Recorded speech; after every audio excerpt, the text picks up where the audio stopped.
എല്ലാവർക്കും നമസ്കാരം. +2 തുല്യത മലയാളം ക്ലാസ്സിലേക്ക് എല്ലാ പഠിതാക്കളെയും സ്നേഹപൂർവ്വം സ്വാഗതം ചെയ്യുന്നു. നമ്മളിന്ന് പഠിക്കാൻ പോകുന്നത് സ്വയംപഠന സാമഗ്രിയിലെ ആദ്യത്തെ പാഠഭാഗമായ ഗാന്ധാരി വിലാപമാണ്. തുഞ്ചത്ത് രാമാനുജൻ എഴുത്തച്ഛൻ എഴുതിയ മഹാഭാരതം കിളിപ്പാട്ടിലെ സ്ത്രീ പർവം എന്ന ഭാഗത്തുള്ള ഒരു ഭാഗമാണ് ഗാന്ധാരി വിലാപം. നമ്മുടെ ഇതിഹാസ കാവ്യങ്ങളാണ് രാമായണവും മഹാഭാരതവും. രാമായണം രചിച്ചത് വാൽമീകിയും മഹാഭാരതം വേദവ്യാസനും. ഇത് രണ്ടും പരിഭാഷപ്പെടുത്തിയത് എഴുത്തച്ഛനാണ്. ആധുനിക മലയാള ഭാഷയുടെ പിതാവെന്നറിയപ്പെടുന്ന തുഞ്ചത്ത് രാമാനുജൻ എഴുത്തച്ഛൻ പ്രാചീന കവിത്രയത്തിൽപ്പെടുന്ന കവിയാണ്. 16-ാം നൂറ്റാണ്ടിലാണ് അദ്ദേഹത്തിൻ്റെ ജനനം. മലപ്പുറം ജില്ലയിലെ തിരൂർ തുഞ്ചൻ പറമ്പിലാണ് അദ്ദേഹം ജനിച്ചത്.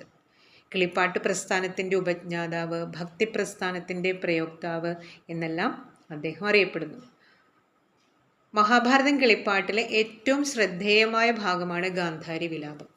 കുരുക്ഷേത്ര ഭൂമിയിലെത്തിയ ഗാന്ധാരി യുദ്ധത്തിൽ മരിച്ചവരുടെയും പരിക്കേറ്റവരുടെയൊക്കെ അവസ്ഥ കണ്ടിട്ട്, വളരെ ഹൃദയഭേദകമായ ആ കാഴ്ച കണ്ടിട്ട് ഉള്ള നടുക്കത്തിൽ ഉണ്ടായ വിലാപമാണ്. ആ കരച്ചിലാണ് ഗദ്ഗദമായും കണ്ണീരായും എണ്ണിപ്പറച്ചിലുകളായും ഈ വിലാപത്തിലൂടെ പുറത്തു വരുന്നത്.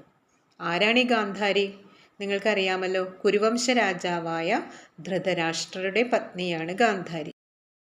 ജന്മനാൽ അന്ധനായ ധൃതരാഷ്ട്രർ ഗാന്ധാരിയെ വിവാഹം കഴിച്ചു. തൻ്റെ ഭർത്താവിനെ കാണാൻ കഴിയാത്ത കാഴ്ചകൾ തനിക്കും കാണണ്ട എന്ന് പറഞ്ഞ് തൻ്റെ കണ്ണുകൾ മൂടിക്കെട്ടിയവളാണ് ഗാന്ധാരി. ധൃതരാഷ്ട്രരുടെ സഹോദരനാണ് പാണ്ഡു. പാണ്ഡുവിൻ്റെയും കുന്തിയുടെയും മക്കളാണ് പാണ്ഡവർ. അവർ 5 പേരാണ്. അവർ പഞ്ചപാണ്ഡവർ എന്ന പേരിൽ അറിയപ്പെടുന്നു. അവരുടെ പത്നിയാണ് പാഞ്ചാലി. ധൃതരാഷ്ട്രയുടെയും ഗാന്ധാരിയുടെയും മക്കൾ അറിയപ്പെടുന്നത് കൗരവരാണ്. അവർ 100 ആൺമക്കളും ഒരു മകൾ ദുശ്ശലയും. അവർ തമ്മിലുണ്ടായ കുട്ടിക്കാലത്തുണ്ടായ വിദ്വേഷവും പിന്നീട് അധികാര തർക്കങ്ങളും നിമിത്തം അവരുണ്ടായ വൈരാഗ്യം വളർന്ന് ഒരു കൊടിയ യുദ്ധമായി പരിണമിച്ചു. അതാണ് കുരുക്ഷേത്ര യുദ്ധം. 18 ദിവസം നീണ്ടു നിന്ന യുദ്ധമാണിത്. ആ യുദ്ധം അവസാനിക്കുമ്പോൾ കൗരവരെല്ലാം കൊല്ലപ്പെട്ടു.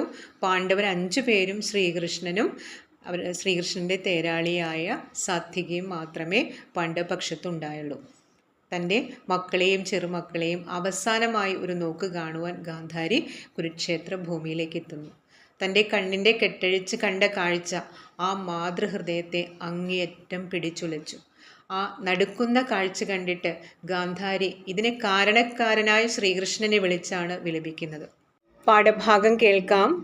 കണ്ടീലയോ നീ മുകുന്ദ ധരണിയിൽ ഉണ്ടായ മന്നരിൽ മുമ്പൻ ഭഗദത്തൻ തൻ കരിവീരനരികെ ധനുസ്സുമായി സംഗ്രന്ഥനാത്മജനെയ്ത ശരത്തിനാൽ വീണിതല്ലോ കിടക്കുന്നു ധരണിയിൽ ശോണിതവും അണിഞ്ഞയ്യോ ശിവശിവ നല്ല മരതകക്കല്ലിനോടൊത്തൊരു കല്യാണരൂപൻ കുമാരൻ മനോഹരൻ ചൊല്ലെഴും അർജുനൻ തൻ്റെ തിരുമകൻ വല്ലവീ വല്ലഭ നിന്റെ മരുമകൻ കൊല്ലാതെ കൊള്ളാഞ്ഞതെന്തവൻ തന്നെ നീ കൊല്ലിക്കയത്രേ നിനക്ക് രസമിടൂ അല്ലലാകുന്നതേ കണ്ടതോറും എനിക്കൊല്ലായികിലും പൊളിയല്ലിതു ദൈവമേ മന്ദസ്മിതം പൂണ്ടു സുന്ദരമാ മുഖം ഇന്ദീവരേക്ഷണ കണ്ടാൽ പൊറുക്കുമോ എത്രയും ബാലയായി മേവിനോരുത്തര ചിത്തമുഴന്നലറുന്നതു കാൺകനി സുന്ദരിയായ സുഭദ്രയും ഭൂമിയിൽ ക്രന്ദനം ചെയ്തുരുളുന്നതു കാൺകനി അല്ലൽ പൂണ്ടിങ്ങനെ ഞങ്ങൾ കേഴുന്നതിലില്ലയോ ഖേദം ചെറുതു നിൻ മാനസേ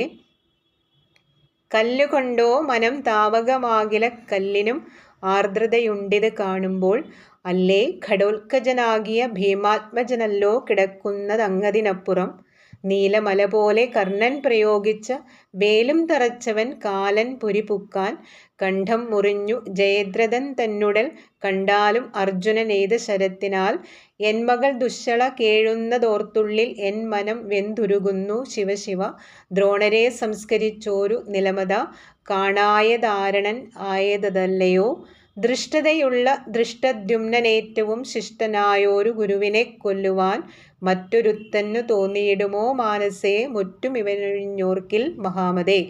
പാഠഭാഗം വായിക്കുന്നത് പുസ്തകം നിവർത്തി വെച്ചിട്ടാവണം നിങ്ങൾ കേൾക്കേണ്ടത്.